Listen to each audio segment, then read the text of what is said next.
with that done, let's go ahead and switch over to the next top 10 list for this Let's Listen. I'm going to do the top 10 Hymmnos songs from our tonelico, the whole trilogy. I picked each one based on, well, basically how often I go and listen to it, really. And as I re-listened to each one, I thought of how each one represents a different theme that can be summed up in one word.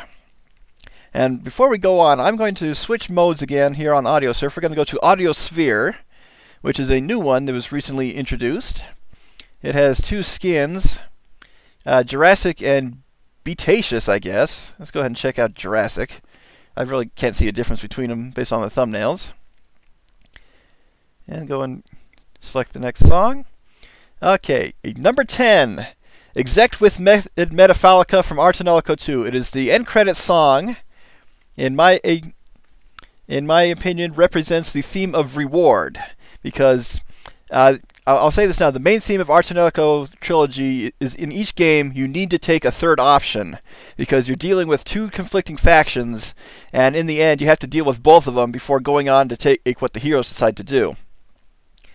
And the main purpose of singing Metafalica is to literally create new land for the people of Metaphals to literally survive, because their whole continent is falling apart. And the song Metafalica is what allows them to create new land to live on. And it is mostly a duet between Luca and Cloche. I tried to represent all of the characters in this top 10, but it's not perfect. Let's go ahead and get this started.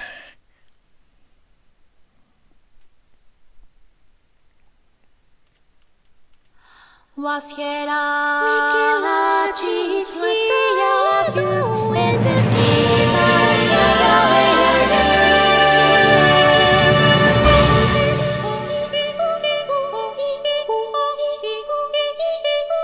classic me.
敷地に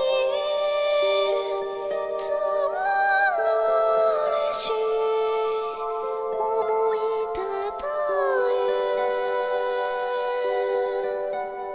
光あれこの優しき空生くるものに愛を永遠に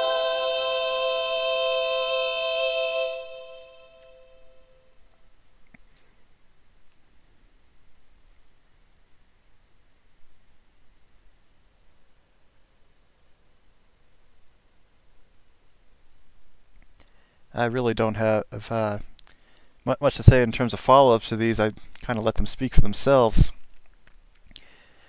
Number 9 is Exec Cosmoflips from Tonelico 3. It has the theme of conviction.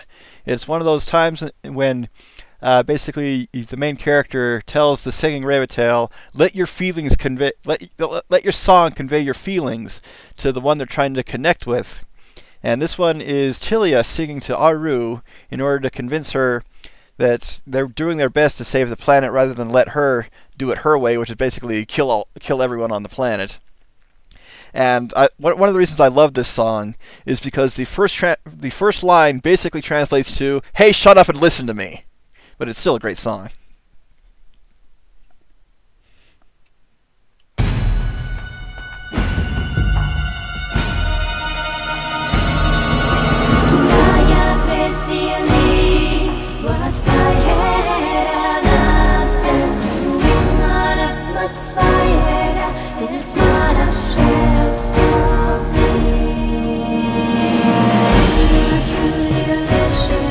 To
Again, no follow-up. I can only say let them speak for themselves. Number 8 is the end credits theme from Ars Tonelico 1 of any of the true endings, Exec Phantasmagoria, and the theme that I attached to it is Celebration, because this is one that basically you've ended a 400-year war, but you did not defeat the opponent. You befriended her.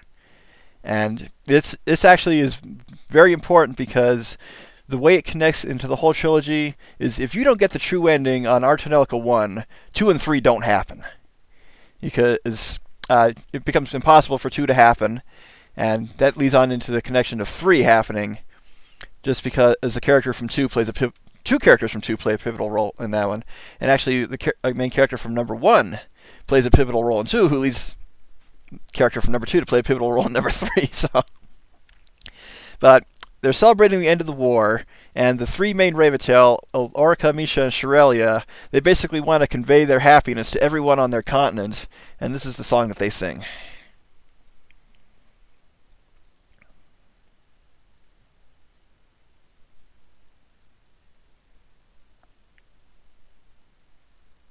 It's taking a sweet time loading.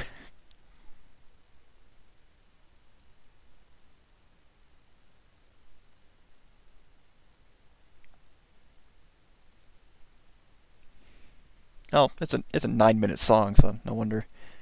草は光、水は跳ねる、虫は歌い、木々は踊る。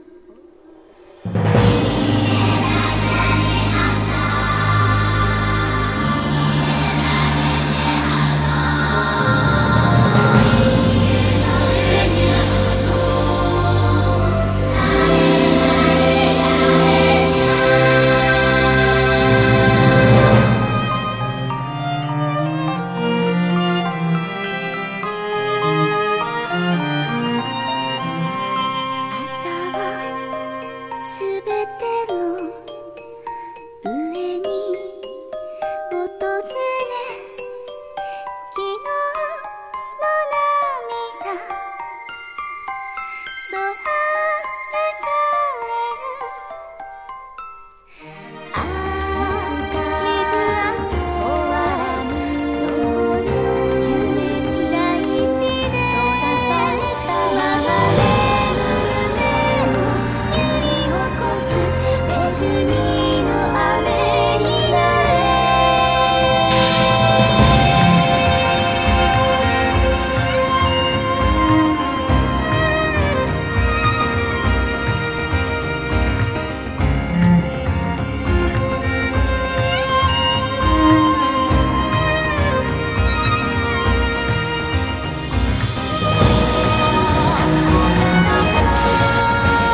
one thing I noticed when listening very closely to that song at one point, you can hear the singers laughing once the lyrics are over in the end.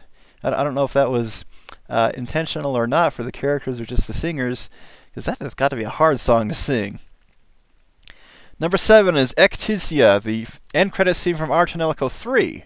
And in a sense, it is the end credits theme for the entire trilogy. It contains the theme of relief, because everything is over. You've done everything you could. You saved the entire planet. And this song just represents we can finally sit back and relax. We can take the load off our feet and just enjoy this peace that we've earned. And again, it's more the end credits for the entire trilogy because everything has led up to this point.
限り心焦がすホームランの唇の雫すくい取り玉時計に追うために日の光降り注ぐ奇跡影を登り波を奏でる歩幅が風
Now you're probably thinking, Dine, you've done all 3 end credits themes and we're only at number 6. Well, the main reason I chose those 3 on numbers 10 through 6 is because you know the end credits are going to be good. That you know they're going to put everything they have into it. That's the reward at the end of the journey. But the thing is, it's the journey that counts. You have to be able to be interested in the game long enough to get to that point. And the rest of those are really what, for the most part, really what carry you through the whole trilogy. The music and the gameplay and the story have to be interesting enough so it's worth it to get to the ending. As such, number 6 is Exec Flip Arfaj from Tonelico 3. The theme for that is Sacrifice. This is the pivotal moment in really which determines what ending you will get, whether you'll get the bad ending, a normal ending, or the good, or one of the true endings. And basically, there's a point before that that also determines what you do, because as I said, taking a third option is the theme for the series. But if you make a big mistake early on in Tonelico 3, you could try to take your third option, and that will lead to the bad ending. On this, you're basically determining, will the 2 main heroines live or die at this point, based on your actions.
Basically, do you stop that song or do you let it keep going? That's what it boils down to, is you make your decision